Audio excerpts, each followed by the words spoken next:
Good morning, everybody, or afternoon, depending on when you're catching up with our classwork today. Before we talk about what we're doing today, I just want to mention that you may have noticed a couple of emails that I sent out that were invitations for a Google Meet video conference. One of those was specifically for our class, and the other one is an optional one that I added you in on. So remember, one of the things about being part of this Amazon Future Engineer program is that we had the ability to have virtual class speakers talk about their careers with Amazon. And when I first applied for it, I was denied because the response was too overwhelming. But they opened it up again and I was able to get 2 slots. So the first one that you would have received was for this Thursday, December 3rd at 12:15 p.m. And this one is the one that's for the AP Computer Science A class that I teach, but the guest speaker would love to have you attend as well. So that one is optional for you, but I really would like you to join us if you have time. This is a man named Brian, and he works with the Amazon training and certification team. And he'll talk about his job with Amazon. Okay, so the other one that you would have received was the one that was specifically for our class, although I may add the AP kids too in case they're interested. I think they all have class at that time. But that's for 9 o'clock next Monday, December 7th. So we'll discuss this live tomorrow, but what I'd like to do is maybe choose one of the days next week where we meet live, which would be Tuesday, Wednesday, Thursday. Oh, actually, we're supposed to be back in session, aren't we? So maybe we'll swap Tuesday for Monday and make Monday live and Tuesday asynchronous where you work on your own. We'll figure this out. But the person who's going to speak to our class, her name is Rachel, and she's a software developer on Amazon's sponsored brand video team. So why are we doing this? Well, for one thing, we don't have a lot of computer science jobs in our area, right? So it's kind of cool when you see how people work in the field of computer science and how different their jobs can be. And I have a feeling that Brian, that's going to speak on Thursday, does completely different things than what this woman, Rachel, does. So just to kind of keep this in mind, if you take a look on the screen, computer science is the fastest growing profession within the STEM field, but only 8% of STEM graduates earn a computer science degree. The average computer science major makes 40% more in lifetime earnings than the average college graduate, and nearly 3 times more than the average high school graduate. So if computer science is something that you're interested in, and making money is something that you're interested in, this might be a field for you guys. And one of the things that people always wonder is, well, you know, what's it like to actually have a job in the computer science field?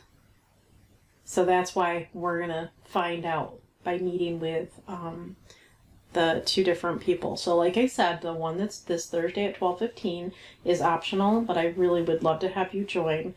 The one for next Monday at 9 a.m., that one is specifically for our class, and then we'll discuss our next week's schedule when I see you live tomorrow. Okay, so let's talk about what you're going to do today in class. So today we're going to move on to 5.6, tempo and pitch. And again, you guys are way more musical than I am, so tempo and pitch are probably not new terms to you, but just in case they are, I'll just give you the basics. Pitch obviously would refer to how high or how low a sound is, right? Tempo is the speed of the music. So when we're dealing with tempo of music, we always measure that in BPM, beats per minute. And I feel like we've talked about this before. I don't remember why it would have come up in class with ear sketch. Maybe at the beginning of the year when we first set up an account or something. But back in the day when I used to run, I used to make my playlist specifically based on beats per minute so that it would help me in my pace of my run. So with tempo, the music that's going to be the higher BPM, the faster speeds, those are going to be like your dubstep type music or electronic music, usually. Okay.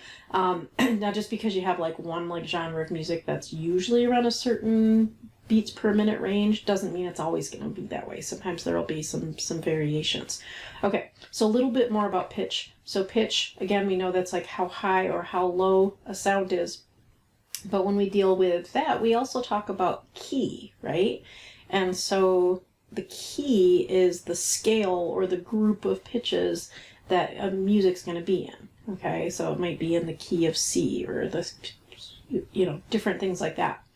So for those of you that have played an instrument before, you know that when we deal with scales, we have major and we have minor. And so when we play something in major, it has more of an upbeat or like a happier sound to it. And then we also have minor key, right? And so if we play something in minor, it has more of like a, I don't want to say sad, but yeah, kind of a sad or almost like a creepy kind of sound. Makes you think of like something in a scary movie, something like that. So what you're going to do today is you're going to go ahead and read through the adhesive page here, but then we have our link to ear sketch. That'll take us through the tempo and pitch. And then also on the adhesive page and on ear sketch, kind of breaks up the different categories of music and the beats per minute range that you're typically going to have. Pitch and keys talks a little bit about that. This is a little sample, and I'm going to play this for you, a little sample of Happy Birthday, but it's being played in minor instead of major. Happy birthday to you. Happy birthday to you. Okay, doesn't sound very good, right? Actually, sounds like me trying to sing Happy Birthday because I'm such a bad singer. There's this link that'll show you some popular songs and what they sound like in major keys and then what they sound like after they've been changed into a minor key. So I'm going to just show that to you really quickly because you're probably not going to do this one on your own. But if you're interested, you can definitely like pull it up and read a little bit more about it. Most of you have probably heard the song Hey Jude before by the Beatles, and I'm just going to play a little snippet of this. Don't make it bad. Take a sad song and make it better. Okay, so that's Hey Jude, but now it's in minor key. Take a sad song and make it better. Totally different. Okay. Then let's take a look at Blank Space by Taylor Swift. I am not a Taylor Swift fan, but let's listen to her song.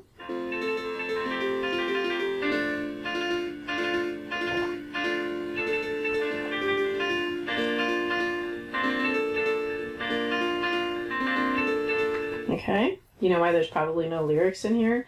Because she's so crazy about money and making money that she'd probably sue if someone played her lyrics. Okay, this is the same song in minor.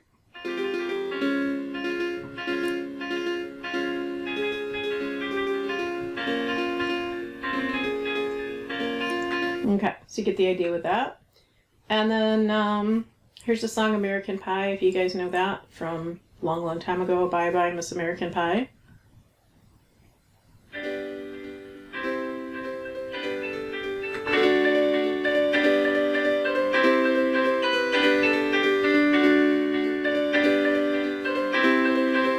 Okay, and then this is the song as it's been changed.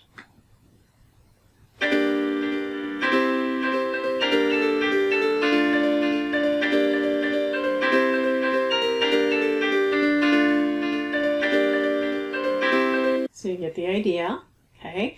But if this is something interesting to you on this page, there is a link to what they call the Theory tab library.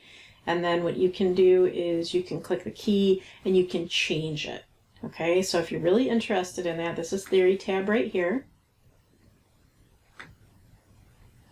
And then you can adjust it. Okay, so that's for you if you're interested in it.